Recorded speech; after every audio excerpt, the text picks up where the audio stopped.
What's up, everybody? Today, let's talk about Arbitrum Odyssey and a breakdown on what bridge you should be using so you get the best exposure to the airdrops. Again, this is not a financial advice, and some of these airdrops opportunity are speculation. But what you will definitely get is NFT when you bridge during this Arbitrum Odyssey period. And right now, the gas fees are low, and also airdrop is potential free money, which is why I'm giving it a try. Now, before we jump into the details, you need to know the time when does the campaign end. It ends on 27 June 1300 hours Eastern time. So that is around 28 June 1 a.m. Singapore time. Now that you know the time, let's go for a quick recap. Now, Arbitrum Odyssey is a 8 weeks campaign that they do so that users can try out Arbitrum, and in return, they give you some NFT. Now, this NFT can sell or not, I'm not sure. But again, the speculation here is that there might be a criteria for airdrop. And some of the projects here do not have tokens. So when you try them out, maybe we can also qualify for the airdrop for the respective protocol. And this is what we need to know.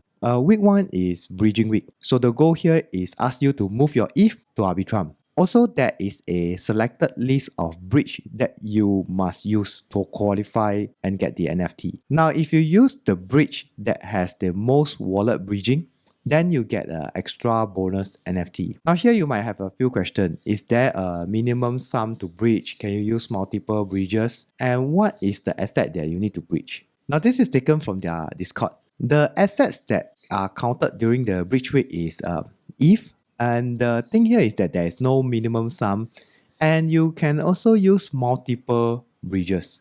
Now this is selected list of bridges that we can use, but there are so many bridges.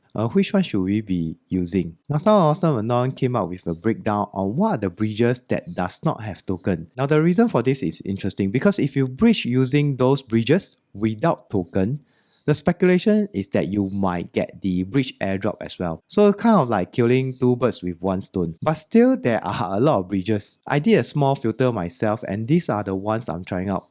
Because even though the gas fees are low, if you bridge too many, the cost also adds up. So these are the 4 bridges without tokens. So if you bridge with them, there is a chance that you might get the bridge airdrop. Now some of these protocols have additional incentive like Li-Fi, Bungee, and Hashflow. I'll go through them later. And also remember that if you bridge with the bridge that has the highest wallet activation, you get a bonus airdrop. Now again, an Awesome Anon made a chart, and right now we can see that Hop is coming up number 1 and Cellular Network is coming up close to number 2. I'll post all these links I use in the description. Now let's take a look at some of the additional incentive the bridges are offering. So Li-Fi tweeted out and say they are rewarding people who are bridging with them, and the details are not out yet actually.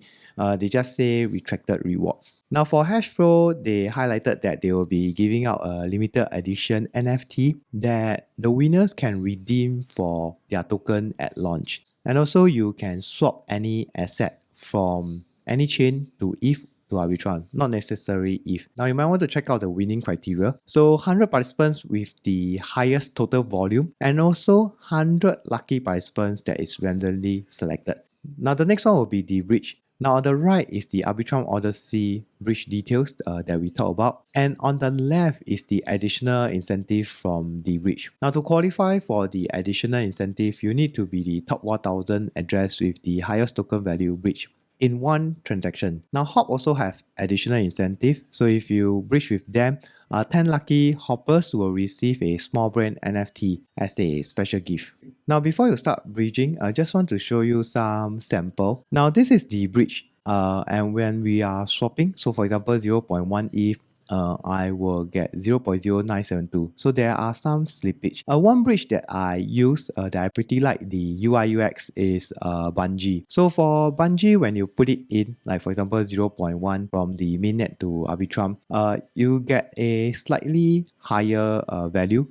This is because they are aggregator. So they will pull in the info and select the one that has the highest return for you. And today, if you do not want the criteria to be highest return, you can also choose the one with the low gas fee. But what I want to share is that besides the gas fee, we need to take note of the slippage, right? So you can see the bridge actually have a higher slippage. So might want to take note when you are bridging using the other bridges. Now coming back, here are some of the bridges I'll be testing out. If you are also taking part in the Arbitrum Odyssey, I'd love to hear if there are some other bridges with incentive and no token that I miss out, then I love to hear from you also. And if you find this video helpful, please give a like and subscribe. Thank you very much for watching and see you next time. Bye bye.